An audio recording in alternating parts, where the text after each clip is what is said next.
Viewers ਫੇਰ ਦੁਬਾਰਾ ਤੁਹਾਡਾ ਸਵਾਗਤ ਹੈ ਪ੍ਰੋਗਰਾਮ ਸੱਚੋ ਸੱਚ ਵਿੱਚ। ਜੀ ਡਾਕਟਰ ਸਾਹਿਬ, ਸਾਡਾ ਅਗਲਾ ਫੇਸਬੁੱਕ ਸੁਨੇਹਾ ਮੁਕੰਦਪੁਰ ਪੰਜਾਬ ਤੋਂ ਅਮਰੀਕ ਸਿੰਘ ਖਾਲਸਾ ਜੀ ਦਾ ਹੈ। ਇਹ ਲਿਖਦੇ ਹਨ, ਡਾਕਟਰ ਸਾਹਿਬ ਵਾਹਿਗੁਰੂ ਜੀ ਕਾ ਖਾਲਸਾ ਵਾਹਿਗੁਰੂ ਜੀ ਕੀ ਫਤਿਹ। ਦਾਸ ਸਿੱਖ ਪੰਥ ਦਾ ਇੱਕ ਨਿਮਾਣਾ ਜਿਹਾ ਸਿੱਖ ਹੈ। ਮੈਂ ਆਪ ਜੀ ਦਾ ਚੈਨਲ YouTube ਦੇ ਉੱਪਰ ਵੇਖਦਾ ਹਾਂ। ਤੁਹਾਡਾ ਪ੍ਰੋਗਰਾਮ ਸੱਚੋ ਸੱਚ ਬਹੁਤ ਹੀ ਵਧੀਆ ਹੈ। ਇਸ ਤੋਂ ਸਾਨੂੰ ਬਹੁਤ ਵੱਡਮੁੱਲੀ ਜਾਣਕਾਰੀ ਮਿਲਦੀ ਹੈ।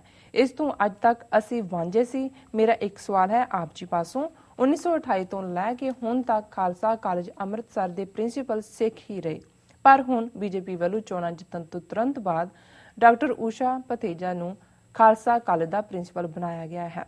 ਕੀ ਖਾਲਸਾ ਕਾਲਜ ਲਈ ਹੁਣ ਕੋਈ ਸਿੱਖ ਜਾਂ ਕੌਰ ਨਹੀਂ ਰਹੇ ਸੀ ਕਿ ਪ੍ਰਿੰਸੀਪਲ ਦੇ ਅਹੁਦੇ ਲਈ ਇੱਕ ਬੀਜੇਪੀ ਵਰਕਰ ਨੂੰ ਚੁਣਿਆ ਗਿਆ ਹੈ? ਇਸ ਫੈਸਲੇ ਪਿੱਛੇ ਕੋਈ ਡੂੰਘੀ ਸਾਜ਼ਿਸ਼ ਨਜ਼ਰ ਆਉਂਦੀ ਹੈ। ਬਾਕੀ ਆਪ ਜੀ ਸਿਆਣੇ ਹੋ, ਇਹੋ ਜਿਹੇ ਮਸਲਿਆਂ ਦੀ ਪੂਰੀ ਜਾਣਕਾਰੀ ਰੱਖਦੇ ਹੋ। ਮੇਰਾ ਸ਼ੱਕ ਹੈ ਕਿ ਇਸ ਫੈਸਲੇ ਦਾ ਸਾਡੀ ਸਿੱਖ ਕੌਮ, ਨੌਜਵਾਨੀ ਅਤੇ ਖਾਲਸਾ ਕਾਲਜ ਦੇ ਸਿਧਾਂਤਾਂ ਤੇ ਮਾੜਾ ਅਸਰ ਪਵੇਗਾ। ਬਹੁਤ ਧੰਨਵਾਦ ਜੀ ਡਾਕਟਰ ਸਾਹਿਬ। ਸਭ ਤੋਂ ਪਹਿਲਾਂ ਵੀਰ ਅਮਰੀਕ ਸਿੰਘ ਖਾਲਸਾ ਜੀ ਦਾ ਬਹੁਤ-ਬਹੁਤ ਧੰਨਵਾਦ। ਉਹਨਾਂ ਨੇ ਸਾਨੂੰ ਮੁਕੰਦਪੁਰ ਪੰਜਾਬ ਤੋਂ ਲਿਖਿਆ ਜੀ। ਉਹਨਾਂ ਨੂੰ ਪ੍ਰੋਗਰਾਮ ਸੱਚੋ ਸੱਚ ਚੰਗਾ ਲੱਗਦਾ ਹੈ, ਜਾਣਕਾਰੀ ਭਰਪੂਰ ਹੈ। ਇਹ ਗੱਲ ਵੀ ਸਾਨੂੰ ਫਖਰ ਦਿੰਦੀ ਹੈ, ਮਾਣ ਦਿੰਦੀ ਹੈ। ਔਰ ਅਸੀਂ ਸਗੋਂ ਬਾਰ-ਬਾਰ ਇਹ ਕਹਿੰਦੇ ਹਾਂ ਵੀ ਅਸੀਂ ਵੀ ਤੁਹਾਡੇ ਤੋਂ ਬਹੁਤ ਕੁਝ ਸਿੱਖਦੇ ਹਾਂ। ਔਰ ਸ਼ਾਇਦ ਇਹੀ ਜੀਵਨ ਦਾ ਲਾਹਾ ਵੀ ਹੈ। ਗੁਰੂ ਨਾਨਕ ਸਾਹਿਬ ਦਾ ਇਹ ਫਰਮਾਨ ਹੈ, ਜਬ ਲਗ ਦੁਨੀਆ ਰਹੀ ਹੈ ਨਾਨਕ, ਕਿਛ ਸੁਣੀ ਹੈ ਕਿਛ ਕਹੀ ਹੈ। ਇਹ ਜਿਹੜੀ ਵਾਰਤਾਲਾਪ ਹੈ, ਕੁਝ ਕਹਿਣਾ ਕੁਝ ਸੁਣਨਾ, ਇਹੀ ਗਿਆਨ ਚ ਵਾਧੇ ਦਾ ਕਾਰਨ ਹੈ। ਔਰ ਅਸੀਂ ਇਹਦੇ ਤੋਂ ਹੀ ਸਿੱਖਦੇ ਹਾਂ। ਉਹਨਾਂ ਨੇ ਜਿਹੜਾ ਸਵਾਲ ਕੀਤਾ, ਮੈਨੂੰ ਵੀ ਉਹਨਾਂ ਦੀ ਲਿਖਤ ਤੋਂ ਹੀ ਇਸ ਗੱਲ ਦਾ ਪਤਾ ਲੱਗਾ ਕਿ ਖਾਲਸਾ ਕਾਲਜ ਅੰਮ੍ਰਿਤਸਰ ਦੀ ਨਵੀਂ ਪ੍ਰਿੰਸੀਪਲ ਕੋਈ ਬੀਜੇਪੀ ਦੀ ਵਰਕਰ ਊਸ਼ਾ ਪਥੇਜਾ ਹੈ, ਜਿਹਨੂੰ ਪ੍ਰਿੰਸੀਪਲ ਲਾਇਆ ਗਿਆ। ਕਿਉਂਕਿ ਲਗਭਗ 2 ਹਫ਼ਤੇ ਪਹਿਲਾਂ ਹੀ ਅਸੀਂ ਖਾਲਸਾ ਕਾਲਜ ਅੰਮ੍ਰਿਤਸਰ ਦੇ ਪ੍ਰਿੰਸੀਪਲ ਡਾਕਟਰ ਦਲਜੀਤ ਸਿੰਘ ਉਹਨਾਂ ਦੇ ਨਾਲ ਗੱਲਬਾਤ ਕੀਤੀ ਸੀ ਆਨੰਦ ਮੈਰਿਜ ਐਕਟ ਦੇ ਉੱਤੇ। ਔਰ ਜਿਹੜਾ ਉਹਨਾਂ ਨੇ ਬੜਾ ਖੁੱਲ੍ਹ ਕੇ ਦੱਸਿਆ ਕਿ ਕਿਵੇਂ 5 ਐਕਟ ਜਿਹੜੇ ਅੱਡ-ਅੱਡ ਨੇ ਹਿੰਦੂਤਵਾ ਦੇ, ਉਹ ਸਾਨੂੰ ਆਪਣੀ ਗ੍ਰਿਪ 'ਚ ਲੈਂਦੇ ਨੇ। ਔਰ ਉਹਨਾਂ ਨੇ ਕਿਹਾ ਕਿ ਵੀ ਇਹ ਜਿਹੜੀ ਹਰਿਆਣੇ ਨੇ ਵੱਖਰੀ ਰਜਿਸਟ੍ਰੇਸ਼ਨ ਦੀ ਗੱਲ ਕਹੀ ਹੈ, ਇਹਦੇ ਨਾਲ ਕੋਈ ਫਰਕ ਨਹੀਂ ਪੈਂਦਾ ਜਦੋਂ ਤੱਕ ਕਿ ਉਹ ਇੱਕ ਪਰਸਨਲ ਮੁਕੰਮਲ ਸਿੱਖ ਮੈਰਿਜ ਐਕਟ ਸਾਹਮਣੇ ਨਹੀਂ ਆਉਂਦਾ। ਸੋ ਇਹਨਾਂ 2-3 ਹਫ਼ਤਿਆਂ 'ਚ ਕੋਈ ਡਿਵੈਲਪਮੈਂਟ ਹੋਈ ਹੋਏ ਮੈਂ ਕਿਤੇ ਖਬਰ ਵੀ ਨਹੀਂ ਦੇਖੀ ਹੈ, ਜਾਂ ਖਬਰ ਵੀ ਜਿਵੇਂ ਅੱਜ ਕੱਲ੍ਹ ਮੀਡੀਆ ਹੁਣ ਦਬਾ ਰਿਹਾ ਮੋਦੀ ਦੇ ਆਉਣ ਤੋਂ। ਕਿਉਂਕਿ ਜਿਵੇਂ ਇਹਨਾਂ ਨੇ ਵੀਰ ਅਮਰੀਕ ਸਿੰਘ ਜੀ ਨੇ ਵੇਰਵੇ ਨਾਲ ਦਿੱਤਾ, ਇਹਨਾਂ ਦੀ ਜਾਣਕਾਰੀ ਠੀਕ ਹੋਏਗੀ ਜਾਂ ਅਜੇ ਉਹਨੂੰ ਨੋਮੀਨੇਟ ਕੀਤਾ ਹੋਏਗਾ ਉਹਨਾਂ ਦੀ ਗਵਰਨਿੰਗ ਕੌਂਸਲ ਨੇ, ਖਾਲਸਾ ਕਾਲਜ ਦੀ ਨੇ, ਔਰ ਬਾਅਦ 'ਚ ਜਿਹੜੀ ਹੈ ਉਹ ਚਾਰਜ ਲਏਗੀ। ਪਰ ਜੇ ਗੱਲ ਠੀਕ ਹੈ, ਜਿਸ ਦੀ ਸੰਭਾਵਨਾ ਹੈ ਠੀਕ ਹੋਣ ਦੀ, ਮੈਂ ਸੰਭਾਵਨਾ ਇਸ ਲਈ ਕਹਿਣਾ ਠੀਕ ਹੋਣ ਦੀ ਕਿਉਂਕਿ ਖਾਲਸਾ ਕਾਲਜ ਦੇ ਉੱਪਰ ਮਜੀਠੀਆ ਟੱਬਰ ਦਾ ਕਬਜ਼ਾ ਹੈ। ਔਰ ਜਿਹੜਾ ਇੱਕ ਮਜੀਠੀਆ ਇਹਨਾਂ 'ਚੋਂ ਨਾ ਇਹਨਾਂ ਦਾ ਇੱਦਾਂ ਦਾ ਹੀ ਨੇ ਹਿੰਦੂਆਈਜ਼ ਜਿਹਾ ਹੀ, ਇੱਕ ਜਿਹੜਾ ਮਜੀਠੀਆ ਹੈ ਉਹ ਬੀਜੇਪੀ ਦਾ ਪੂਰਾ ਆਗੂ ਹੈ ਅੰਮ੍ਰਿਤਸਰ ਦਾ। ਰਾਦਰ ਉਹ ਹੁਣ ਤਾਂ ਅਰੁਣ ਜੇਤਲੀ ਨੂੰ ਇਹ ਲੈ ਆਇਆ ਇੱਥੇ, ਉਹ ਨਵਜੋਤ ਸਿੱਧੂ ਦੀ ਥਾਂ ਤੇ ਖੁਦ ਮੈਂਬਰ ਪਾਰਲੀਮੈਂਟ ਬਣਨਾ ਚਾਹੁੰਦਾ ਸੀ ਅੰਮ੍ਰਿਤਸਰ ਤੋਂ। ਸੋ ਬੀਜੇਪੀ ਦੇ ਟੌਪ ਬਰਾਸ ਚੋਂ ਹੈ। ਔਰ ਬੀਜੇਪੀ ਦਾ ਹੀ ਜਦ ਹੁਣ ਖਾਲਸਾ ਕਾਲਜ ਗਵਰਨਿੰਗ ਕੌਂਸਲ ਤੇ ਵੀ ਕੰਟਰੋਲ ਹੈ। ਇਧਰ ਬਿਕਰਮਜੀਤ ਮਜੀਠੀਆ ਦੀ ਭੈਣ ਹੈ ਹਰਸਿਮਰਤ, ਉਹਨੂੰ ਜੇ ਹੁਣ ਮੋਦੀ ਨੇ ਵਜ਼ੀਰ ਬਣਾਇਆ, ਭਾਵੇਂ ਡੱਬੇ ਬੰਦ ਕਰਨ ਵਾਲੇ ਵਜ਼ੀਰ ਬਣਾਇਆ ਕਿ ਵੀ ਚਟਨੀ ਬਣਾ, ਜੂਸ ਕੱਢ, ਲੇਕਿਨ ਵਜ਼ੀਰ ਤਾਂ ਬਣਾ ਦਿੱਤਾ। ਸੋ ਹੋ ਸਕਦਾ ਈਵਨ ਜੇ ਇਹਨਾਂ ਦਿਨਾਂ 'ਚ ਗੱਲ ਹੋਈ ਹੈ ਤੇ ਇਹ ਵਜ਼ੀਰ ਬਣਾਉਣ ਦੇ ਲਈ ਵੀ ਇਸ ਕਿਸਮ ਦਾ ਕੋਈ ਜਿਹੜਾ ਉਹ ਸਮਝੌਤਾ ਹੋਇਆ ਹੋਇਆ। ਇੱਕ ਤਾਂ ਬਾਦਲ ਦਾ ਨੱਕ ਰਗੜਾਇਆ, ਬਾਦਲ ਪਿਓ ਪੁੱਤਰ 3 ਦਿਨ ਮੋਦੀ ਦੇ ਪਿੱਛੇ ਹੀ ਰਹੇ ਜਦੋਂ ਦਾ ਉਹ ਬਣਿਆ। ਗੁਜਰਾਤ ਵੀ ਪਹੁੰਚ ਗਿਆ, ਉੱਥੇ ਵੀ ਗਏ ਕਿ ਸਾਡੀ ਇੱਜ਼ਤ ਨਹੀਂ ਰਹਿੰਦੀ, ਇਹਨੂੰ ਬਣਾ ਦਿਓ, ਇਹਨੂੰ ਭਾਵੇਂ ਫਰਸ਼ ਸਾਫ਼ ਕਰਨ ਵਾਲਾ ਹੀ ਬਣਾ ਦਿਓ ਕੁਛ। ਉਹਨੇ ਕਿਹਾ ਕੋਈ ਨਹੀਂ, ਡੱਬੇ ਸਾਫ਼ ਕਰ। ਸੋ ਹੁਣ ਇਹਨਾਂ ਹਾਲਾਤਾਂ 'ਚ ਖਾਲਸਾ ਕਾਲਜ ਵਰਗੀ ਇੰਸਟੀਚਿਊਸ਼ਨ, ਔਰ ਮੈਨੂੰ ਦੁੱਖ ਹੋਇਆ, ਇਹ ਦੁੱਖ ਨਹੀਂ, ਰਾਦਰ ਆਈ ਵਾਸ ਸ਼ੌਕਡ ਕਿ ਵੀ ਇਸ ਲੈਵਲ ਤੱਕ ਇਹ ਚਲੇ ਗਏ ਨੇ। ਹਾਲਾਂ ਪਤਾ ਤਾਂ ਹੈ ਜਿਸ ਤਰੀਕੇ ਨਾਲ ਇਹ ਪਿੱਛੇ ਜੇ ਵੇਚਣ ਲੱਗੇ ਸੀ ਖਾਲਸਾ ਕਾਲਜ ਨੂੰ ਹੀ, ਔਰ ਪਰਸਨਲ ਉਹਦੀ ਪ੍ਰਾਪਰਟੀ ਬਣਾ ਰਹੇ ਸੀ, ਯੂਨੀਵਰਸਿਟੀ ਬਣਾਉਣ ਦੇ ਨਾਂ ਥੱਲੇ ਜੀ ਬਣੇਗੀ। ਉਹ ਟੀਚਰਸ ਨੇ ਅੰਦਰੋਂ ਵਿਰੋਧ ਕੀਤਾ, ਉਹ ਤਾਂ ਰੁਕ ਗਿਆ। ਫਿਰ ਇਹ ਹੋਇਆ ਜੀ ਕਿ ਨਹੀਂ ਇਵੇਂ ਨਹੀਂ ਇਵੇਂ ਹੋਏਗਾ। ਸੋ ਹੁਣ ਜੇ ਇੱਕ ਗੈਰ ਸਿੱਖ ਨੂੰ ਲਿਆ ਕੇ, ਔਰ ਇਹਦੇ 'ਚ ਕੋਈ ਸ਼ੱਕ ਨਹੀਂ ਹੈ ਖਾਲਸਾ ਕਾਲਜ ਸਾਡੀ ਬਹੁਤ ਮਾਣਮਤੀ ਸੰਸਥਾ ਹੈ।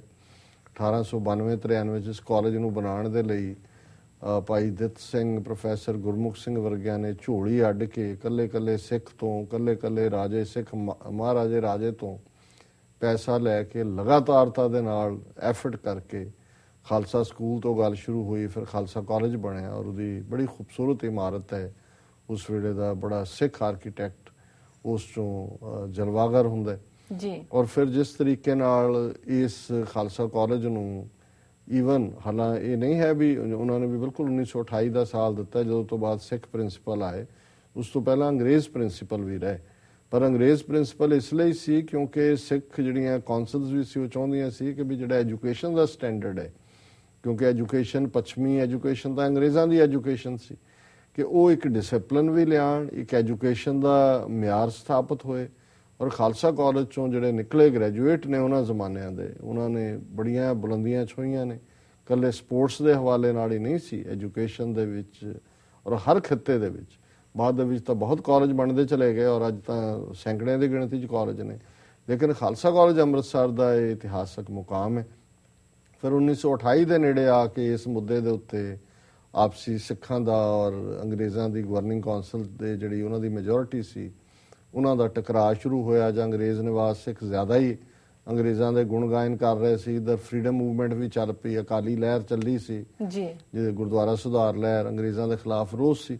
ਸੋ ਜ਼ਾਹਰ ਹੈ ਕਿ 1928-29 ਤੱਕ ਪਹੁੰਚਦਿਆਂ ਇੰਨੇ ਆਪਣੇ ਗ੍ਰੈਜੂਏਟ ਵੀ ਆ ਗਏ ਸੀ ਜਿਹੜੇ ਮਾਸਟਰਸ ਕਰਕੇ, PhD ਕਰਕੇ ਜਿਹੜੇ ਨੇ ਉਹਨੇ ਕਾਬਲ ਸੀ ਕਿ ਉਹ ਪ੍ਰਿੰਸੀਪਲ ਲੱਗ ਸਕਦੇ ਸੀ ਔਰ ਮੈਨੇਜਮੈਂਟ ਕਰ ਸਕਦੇ ਸੀ।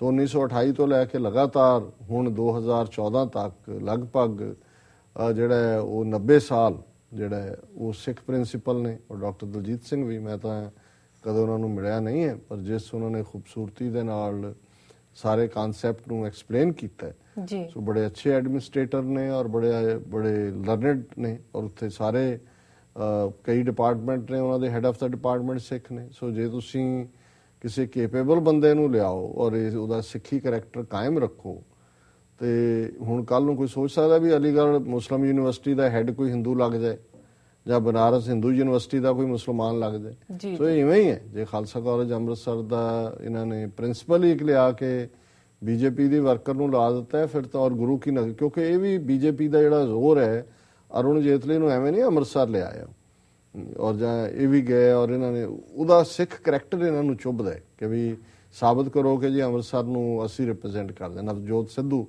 ਉਸ ਕਿਸਮ ਦਾ ਸਿੱਖ ਲੱਭ ਕੇ ਲਿਆਏ ਜਿਹੜਾ ਘਰ 'ਚ ਸ਼ਿਵਲਿੰਗ ਰੱਖ ਕੇ ਜਿਹੜਾ ਉਹ ਉਹਦੀ ਪੂਜਾ ਕਰਦਾ ਕਿ ਜੀ ਆਹ ਸਿੱਖੀ ਐਕਸੈਪਟੇਬਲ ਹੈ। ਹੁਣ ਖਾਲਸਾ ਕਾਲਜ ਦਾ ਜੇ ਗੈਰ ਸਿੱਖ ਔਰ ਬੀਜੇਪੀ ਦੀ ਵਰਕਰ ਕੋਈ ਜਿਹੜੀ ਆ ਪ੍ਰਿੰਸੀਪਲ ਆਈ ਜਾਂਦੀ ਹੈ, ਸੋ ਜ਼ਾਹਰ ਹੈ ਵੀ ਇਹ ਮੈਸੇਜ ਦਿੱਤਾ ਜਾ ਰਿਹਾ ਵੀ ਅਸੀਂ ਤਾਂ ਤੁਹਾਡੀ ਜਿਹੜੀ ਪ੍ਰਾਈਮ ਸੰਸਥਾ ਹੈ, ਜਿੱਥੋਂ ਤੁਹਾਡੀ ਸਾਰੀ ਰਿਫਾਰਮ ਦੀ ਗੱਲ ਸ਼ੁਰੂ ਹੋਈ, ਅਕਾਲੀ ਲਹਿਰ ਤਾਂ 1920 ਚ ਆਈ ਜਾ ਕੇ, ਇਹ ਤਾਂ 1892-93 ਚ ਖਾਲਸਾ ਕਾਲਜ ਹੋਣ ਚਾਹੁੰਦਾ ਕਿ ਅਸੀਂ ਉਹਦੇ ਤੇ ਵੀ ਕੰਟਰੋਲ ਕਰ ਲਿਆ। ਪਰ ਮੈਂ ਜਿਹੜਾ ਇਸ ਬਾਰੇ ਜ਼ਰੂਰ ਕਰਾਂਗਾ ਹੋਰ ਫਰਦਰ ਇਨਵੈਸਟੀਗੇਟ ਜੀ। ਔਰ ਇਹਨਾਂ ਦਾ ਬਹੁਤ ਬਹੁਤ ਧੰਨਵਾਦ, ਉਹਨਾਂ ਨੇ ਸਾਡੇ ਨੋਟਿਸ ਦੇ ਵਿੱਚ ਇਸ ਗੱਲ ਨੂੰ ਲਿਆਂਦਾ ਜੀ। ਸਾਡੀ ਅਗਲੀ ਈਮੇਲ ਵੀਰ ਜਤਿੰਦਰ ਸਿੰਘ ਜੀ ਦੀ ਹੈ। ਇਹ ਲਿਖਦੇ ਹਨ, ਮੇਰੇ ਵੱਲੋਂ ਤੁਹਾਡੀ ਸਾਰੀ ਟੀਮ ਨੂੰ ਫਤਿਹ। ਜਿਵੇਂ ਕਿ ਅਸੀਂ ਪਿਛਲੇ ਦਿਨਾਂ ਵਿੱਚ ਦੇਖਿਆ ਹੈ ਕਿ ਕੇਜਰੀਵਾਲ ਦੀ ਪੰਜਾਬ ਵਿੱਚ ਇੱਕ ਵੱਡੀ ਜਿੱਤ ਹੋਈ ਹੈ, ਜਿਸ ਦਾ ਕ੍ਰੈਡਿਟ ਪੰਜਾਬ ਦੀ ਯੰਗਰ ਜਨਰੇਸ਼ਨ ਨੂੰ ਜਾਂਦਾ ਹੈ। ਸਿੱਖ ਲੀਡਰਾਂ ਨੂੰ ਇਸ ਤੋਂ ਕੁਝ ਸਿੱਖਣ ਦੀ ਲੋੜ ਹੈ। ਹੁਣ ਜਦ ਤੱਕ ਮੋਦੀ ਦੀ ਸਰਕਾਰ ਆ ਗਈ ਹੈ ਤਾਂ ਇਹਨਾਂ ਦਾ ਅਸਲੀ ਚਿਹਰਾ, ਜਿਹੜਾ ਕਿ ਹਮੇਸ਼ਾ ਸਿੱਖਾਂ ਦੇ ਖਿਲਾਫ ਰਿਹਾ ਹੈ, ਜਲਦੀ ਸਾਹਮਣੇ ਆ ਜਾਵੇਗਾ। ਇਸ ਨਾਲ ਸ਼ਾਇਦ ਸਾਡੇ ਪੰਜਾਬ ਦੇ ਸਿੱਖ ਵੀ ਜਾਗ ਜਾਣ। ਹੁਣ ਸਾਨੂੰ ਪੰਥ ਨੂੰ ਇਕੱਠਿਆਂ ਹੋਣ ਦੀ ਲੋੜ ਹੈ ਅਤੇ ਸਿਆਸਤ ਵਿੱਚ ਮਜ਼ਬੂਤ ਹੋਣ ਦੀ ਵੀ ਅਤ ਲੋੜ ਹੈ। ਬਾਦਲਾਂ ਨੂੰ ਤੇ ਕਾਂਗਰਸ ਨੂੰ ਤਾਂ ਲੋਕਾਂ ਨੇ ਸਬਕ ਸਿਖਾ ਦਿੱਤਾ ਹੈ। ਹੁਣ ਸਾਨੂੰ ਅਕਾਲੀ ਦਲ ਅੰਮ੍ਰਿਤਸਰ ਵਿੱਚ ਜਾਂ ਕੋਈ ਨਵੀਂ ਪਾਰਟੀ ਸਿਰਜ ਕੇ ਇਸ ਵਿੱਚ ਵੱਧ ਤੋਂ ਵੱਧ ਨੌਜਵਾਨਾਂ ਨੂੰ ਸ਼ਾਮਲ ਕਰਨਾ ਚਾਹੀਦਾ ਹੈ। ਇਸ ਤਰ੍ਹਾਂ ਕਰਕੇ ਹੀ ਅਸੀਂ ਵੱਖਰੇ ਦੇਸ਼ ਖਾਲਿਸਤਾਨ ਦੀ ਪ੍ਰਾਪਤੀ ਲਈ ਜਦੋਜਹਿਦ ਕਰ ਸਕਦੇ ਹਾਂ। ਘੱਟ ਗਿਣਤੀਆਂ ਦੇ ਇੱਕ ਹੋਰ ਖਤਰਾ ਵੀ ਮੰਡਰਾ ਰਿਹਾ ਹੈ। ਮੋਦੀ ਤੇ RSS ਹੁਣ ਪਾਵਰ ਵਿੱਚ ਨੇ। ਅਜੇ ਇਹ ਘੱਟ ਗਿਣਤੀਆਂ ਦੇ ਖਿਲਾਫ ਸਿੱਧੀ ਕਾਰਵਾਈ ਨਹੀਂ ਕਰਨਗੇ, ਪਰ ਇਹ ਚਾਲਾਂ ਚੱਲ ਰਹੇ ਹਨ ਸਿੱਖਾਂ ਤੇ ਮੁਸਲਮਾਨਾਂ ਨੂੰ ਆਪਸ ਵਿੱਚ ਲੜਾਉਣ ਦੀਆਂ, ਤਾਂ ਕਿ ਇਹ ਇਹਨਾਂ ਦੇ ਖਾਤੇ ਵਿੱਚ ਨਾ ਪਵੇ ਅਤੇ ਕੰਮ ਵੀ ਹੋ ਜਾਵੇ। ਆਮ ਜਨਤਾ ਨੂੰ ਅਸੀਂ ਇਸ ਬਾਰੇ ਕਿਵੇਂ ਜਾਗਰੂਕ ਕਰੀਏ ਤਾਂ ਕਿ ਘੱਟ ਗਿਣਤੀਆਂ ਆਪਣਾ ਨੁਕਸਾਨ ਨਾ ਕਰਵਾ ਬੈਣ। ਡਾਕਟਰ ਸਾਹਿਬ, ਤੁਹਾਡਾ ਬਹੁਤ ਬਹੁਤ ਧੰਨਵਾਦ। ਤੁਸੀਂ ਸਾਨੂੰ ਇਸੇ ਤਰ੍ਹਾਂ ਜਾਗਰੂਕ ਕਰਦੇ ਰਹੋ ਜੀ। ਡਾਕਟਰ ਸਾਹਿਬ, ਵੀਰ ਜਤਿੰਦਰ ਸਿੰਘ ਜੀ ਦਾ ਬਹੁਤ ਬਹੁਤ ਧੰਨਵਾਦ। ਉਹਨਾਂ ਨੇ ਸਾਨੂੰ ਲਿਖਿਆ ਜੀ। ਉਹਨਾਂ ਨੇ ਆਮ ਆਦਮੀ ਪਾਰਟੀ ਦੀ ਜਿੱਤ ਜਿਹੜੀ ਹੈ ਉਹ ਯੰਗਰ ਜਨਰੇਸ਼ਨ ਦੇ ਐਫਰਟ ਨੂੰ ਐਟਰੀਬਿਊਟ ਕੀਤੀ ਹੈ। ਇਹ ਗੱਲ ਉਹਨਾਂ ਦੀ ਠੀਕ ਹੈ ਜੀ। ਕਿ ਯੰਗਰ ਜਨਰੇਸ਼ਨ ਬਹੁਤ ਜ਼ਿਆਦਾ ਇਨਸਪਾਇਰ ਹੋਈ ਔਰ ਉਹਦੀ ਇਨਸਪੀਰੇਸ਼ਨ ਦਾ ਇੱਕ ਕਾਰਨ ਬਾਦਲਾਂ ਤੋਂ ਜਿਹੜਾ ਉਹਨਾਂ ਦੀਆਂ ਕਰਤੂਤਾਂ ਔਰ ਜਿਸ ਕਿਸਮ ਦਾ ਖਾਸ ਤੌਰ ਤੇ ਪੰਜਾਬ ਨੂੰ ਇੱਕ ਡਰੱਗ ਹੱਬ ਬਣਾ ਦੇਣਾ, ਉਸ ਪ੍ਰਤੀ ਉਹਨਾਂ ਦੀ ਨਫ਼ਰਤ, ਗੁੱਸਾ ਔਰ ਅਵੇਅਰ ਹੋਣਾ ਇਹ ਸ਼ਾਮਲ ਸੀ। ਦੂਸਰੇ ਪਾਸੇ ਕੇਜਰੀਵਾਲ ਇੱਕ ਸਿੰਬਲ ਆਫ ਕਰੇਜ, ਚੈਲੰਜ ਜੀ, ਔਰ ਇਹ ਦੋ ਚੀਜ਼ਾਂ ਸਿੱਖਾਂ 'ਚ ਬਿਲਟ ਇਨ ਨੇ, ਕਿਉਂਕਿ ਸਿੱਖ ਸੱਚਾ ਸਿੱਖ ਉਹੀ ਹੈ ਜਿਹਦੇ 'ਚ ਹੌਸਲਾ ਹੈ, ਜਿਹੜਾ ਚੈਲੰਜ ਕਰਨ ਦੀ ਹਿੰਮਤ ਰੱਖਦਾ, ਔਰ ਸਿੱਖ ਨੈਚੁਰਲੀ ਉਹਨੂੰ ਐਡਮਾਇਰ ਵੀ ਕਰਦਾ ਹੈ ਜਿਹਦੇ 'ਚ ਹੌਸਲਾ ਔਰ ਉਹ ਚੈਲੰਜ ਕਰਦਾ। ਉਹ ਭਾਵੇਂ ਜੱਗਾ ਡਾਕੂ ਹੋਏ ਤੇ ਉਹ ਭਾਵੇਂ ਦੁੱਲਾ ਭੱਟੀ ਹੋਏ। ਹਾਲਾਂਕਿ ਕਾਨੂੰਨ ਦੀ ਨਿਗਾਹ 'ਚ ਉਹ ਡਾਕੂ ਜਾਂ ਰਿਬੈਲ ਹੋ ਸਕਦੇ ਨੇ, ਪਰ ਪੰਜਾਬ ਦੇ ਲੋਕ ਅੱਜ ਤੱਕ ਵੀ ਉਹਨਾਂ ਨੂੰ ਐਡਮਾਇਰ ਕਰਦੇ ਨੇ। ਜਨਰਲ ਸਿੱਖਾਂ 'ਚ ਖਾਸ ਤੌਰ ਤੇ ਕਰੇਜ ਨੂੰ ਐਡਮਾਇਰ ਕੀਤਾ ਜਾਂਦਾ ਜੀ। ਸੋ ਜ਼ਾਹਰ ਹੈ ਵੀ ਇਹਦਾ ਹੀ ਇੱਕ ਨਤੀਜਾ ਹੈ ਕਿ ਪੰਜਾਬ ਦੇ ਵਿੱਚ 4 ਸੀਟਾਂ ਵੀ ਉਹਨਾਂ ਨੇ ਲਈਆਂ, ਲਗਭਗ 25% ਵੋਟਾਂ ਵੀ ਉਹਨਾਂ ਨੇ ਲਈਆਂ। ਸੋ ਇਹਨਾਂ ਦਾ ਇਹ ਕਹਿਣਾ ਕਿ ਵੀ ਉਸੇ ਮਾਡਲ ਦੇ ਉੱਤੇ ਜਿਹੜਾ ਕੇਜਰੀਵਾਲ ਦਾ ਨੌਜਵਾਨਾਂ ਦੀ ਹਮਾਇਤ ਲੈਣ ਦੇ ਲਈ ਇੱਕ ਬੇਸਿਕ ਮਾਡਲ ਉੱਭਰਿਆ ਵੀ ਸਾਨੂੰ ਆਪਣੀ ਅਲੱਗ ਇੱਕ ਪਾਰਟੀ ਬਣਾਉਣੀ ਚਾਹੀਦੀ ਹੈ ਜਿਹੜੀ ਖਾਲਿਸਤਾਨ ਦੇ ਲਈ ਕੰਮ ਕਰੇ ਜੀ, ਔਰ ਉਹਨਾਂ ਨਾਲ ਉਸ ਦੇ ਨਾਲ ਅਸੀਂ ਯੰਗਰ ਜਨਰੇਸ਼ਨ ਨੂੰ ਜੋੜੀਏ। ਦੇਖੋ ਮੈਂ ਹੁਣ ਜਿਵੇਂ ਸੀਐਟਲ ਸੀਐਸ ਪਿਛਲੇ ਵੀਕਐਂਡ ਜਾਂ ਜਿਨ੍ਹਾਂ ਨਾਲ ਵੀ ਗੱਲਬਾਤ ਹੁੰਦੀ ਹੈ, ਜਿਹੜੀਆਂ ਪਾਰਟੀਆਂ ਆਲਰੇਡੀ ਐਗਜ਼ਿਸਟ ਵੀ ਕਰਦੀਆਂ ਉਹਨਾਂ ਦੇ ਵੀ ਜਿਹੜੇ ਸੰਜੀਦਾ ਆਗੂ ਨੇ, ਕਾਰਕੁਨ ਨੇ, ਉਹ ਫਿਕਰਮੰਦ ਨੇ ਕਿ ਵੀ ਅਸੀਂ ਤਾਂ ਹਾਸ਼ੀਏ ਤੋਂ ਬਾਹਰ ਹੋ ਗਏ, ਕਿ ਸਿਰ ਜੋੜ ਕੇ ਬੈਠੀਏ, ਦੇਖੀਏ ਕਿ ਸਾਨੂੰ ਕੀ ਕਰਨਾ ਚਾਹੀਦਾ ਹੈ ਔਰ ਉਹਦੇ ਲਈ ਕੋਈ ਨਾ ਕੋਈ ਭਵਿੱਖ ਦੀਆਂ ਯੋਜਨਾਵਾਂ ਉਲੀਕੀਏ। ਔਰ ਅਸੀਂ ਇਸ ਦੇ ਉੱਤੇ ਥੋੜਾ ਬਹੁਤ ਸੋਚਣਾ ਵੀ ਸ਼ੁਰੂ ਕੀਤਾ ਹੈ। ਇਹ ਕਿੰਨੀ ਕੁ ਫਰੈਕਟੀਫਾਈ ਹੋਏਗੀ, ਕਿੰਨੀ ਕਿ ਇਸ ਦੀ ਗੱਲ ਅੱਗੇ ਤੁਰੇਗੀ, ਇਹ ਤਾਂ ਪਿਛਲਾ ਤਜਰਬਾ ਤਾਂ ਮੇਰਾ ਨਿਰਾਸਤਾ ਵਾਲਾ ਹੀ ਹੈ, ਪਰ ਫਿਰ ਵੀ ਟਰਾਈ ਅਗੇਨ ਜਿਵੇਂ ਕਹਿੰਦੇ ਨੇ, ਅਗੇਨ ਅਸੀਂ ਫਿਰ ਵੀ ਕੋਸ਼ਿਸ਼ ਕਰਾਂਗੇ। ਇੱਕ ਜਿਹੜਾ ਉਹਨਾਂ ਨੇ ਖਦਸ਼ਾ ਜ਼ਾਹਰ ਕੀਤਾ ਹੈ ਕਿ ਵੀ ਮੋਦੀ ਦੀ ਸਰਕਾਰ ਹੁਣ ਐਬਸੋਲੂਟ ਮੈਜੋਰਟੀ ਹੈ, ਮਜ਼ਬੂਤ ਹੈ, ਉਹ ਸ਼ਾਇਦ ਘੱਟ ਗਿਣਤੀਆਂ ਦੇ ਖਿਲਾਫ ਡਾਇਰੈਕਟ ਕਾਰਵਾਈ ਨਾ ਕਰਨ, ਪਰ ਇਸ ਗੱਲ ਦੀ ਕਾਫੀ ਸੰਭਾਵਨਾ ਹੈ ਕਿ ਉਹ ਸਿੱਖਾਂ ਔਰ ਮੁਸਲਮਾਨਾਂ ਨੂੰ ਆਪਸ 'ਚ ਲੜਾ ਦੇਣ, ਦੋਨਾਂ ਘੱਟ ਗਿਣਤੀਆਂ ਨੂੰ। ਔਰ ਉਹਨਾਂ ਨੇ ਕਿਹਾ ਵੀ ਇਸ ਬਾਰੇ ਸਾਨੂੰ ਜਿਹੜਾ ਹੈ ਉਹ ਜਾਗਰੂਕ ਕਰਨਾ ਚਾਹੀਦਾ ਆਪਣੀ ਕੌਮ ਨੂੰ।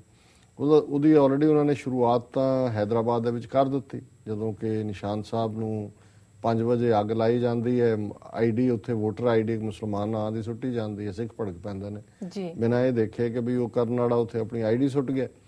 ਸੋ ਅਸੀਂ ਇਹ ਸਮਝਦੇ ਹਾਂ ਵੀ ਇਹ ਉਹਨਾਂ ਦੇ ਹੱਥ 'ਚ ਹੈ, ਕਦੇ ਵੀ ਉਹ ਬਾਹਰ ਸਿੱਖ ਮੁਸਲਮਾਨ ਟਕਰਾਅ ਕਰਾ ਦੇਣ, ਪੰਜਾਬ ਦੇ ਪਿੰਡਾਂ ਦੇ ਵਿੱਚ ਸਿੱਖਾਂ ਤੇ ਦਲਿਤਾਂ ਦਾ ਟਕਰਾਅ ਕਰਾ ਦੇਣ, ਕਿਸੇ ਥਾਂ ਤੇ ਜੰਮੂ ਕਸ਼ਮੀਰ ਵਰਗੇ ਸੂਬੇ 'ਚ ਈਸਾਈਆਂ ਔਰ ਮੁਸਲਮਾਨਾਂ ਦਾ ਟਕਰਾਅ ਕਰਾ ਦੇਣ। ਉਹ ਪਿੱਛੇ ਹੋਇਆ ਵੀ ਸੀ, ਉੱਥੇ ਵੀ ਕੋਈ ਇੱਦਾਂ ਦੀ ਸ਼ਰਾਰਤ ਸੀ ਕਿ ਜੀ ਈਸਾਈ ਜਿਹੜੇ ਨੇ ਉਹ ਕਨਵਰਟ ਕਰ ਰਹੇ ਨੇ ਮੁਸਲਮਾਨਾਂ ਨੂੰ ਈਸਾਈਆਂ 'ਚ, ਉਹਨਾਂ ਤੇ ਹਮਲਾ ਕਰਾ ਦਿੱਤਾ।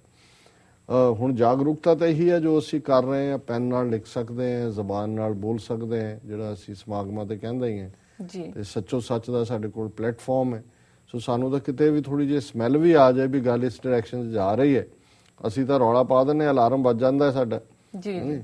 ਸੋ ਲੇਕਿਨ ਹੁਣ ਕੌਮ ਦੇ ਵਿੱਚ ਕਿੰਨੀ ਕੁ ਸੈਂਸਿਟੀਵਿਟੀ ਅਜੇ ਕਾਇਮ ਰਹੇਗੀ, ਕਿੰਨੀ ਕੁ ਦੇਰ ਹੋਰ ਇਹ ਦੇਖਣ ਦੀ ਕਿ ਜਾਂ ਹਰ ਇੱਕ ਨੂੰ ਜ਼ੁਕਾਮ ਹੋ ਜਾਏਗਾ ਫਿਰ ਨੱਕ ਦੀ ਸੁੰਘਣ ਸ਼ਕਤੀ ਮੁੱਕ ਜਾਏ। ਸਾਨੂੰ ਤਾਂ ਅਜੇ ਸੁੰਘਣ ਸ਼ਕਤੀ ਹੈਗੀ ਹੈ, ਪਤਾ ਲੱਗ ਜਾਂਦਾ ਹੈ ਵੀ ਡਾਇਰੈਕਸ਼ਨ ਕੀ ਜਾ ਰਹੀ ਹੈ।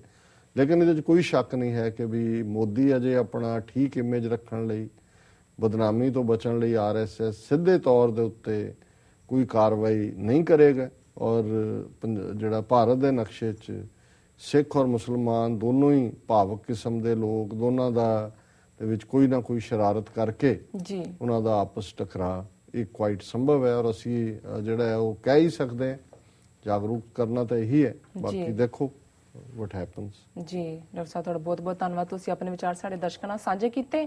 ਵੀਅਰਸ ਤੁਸੀਂ ਸਾਡਾ ਇਸ ਤਰ੍ਹਾਂ ਜੁੜੇ ਰਹੋ, ਮਿਲਦੇ ਹਾਂ ਕਮਰਸ਼ੀਅਲ ਬ੍ਰੇਕ ਤੋਂ ਬਾਅਦ।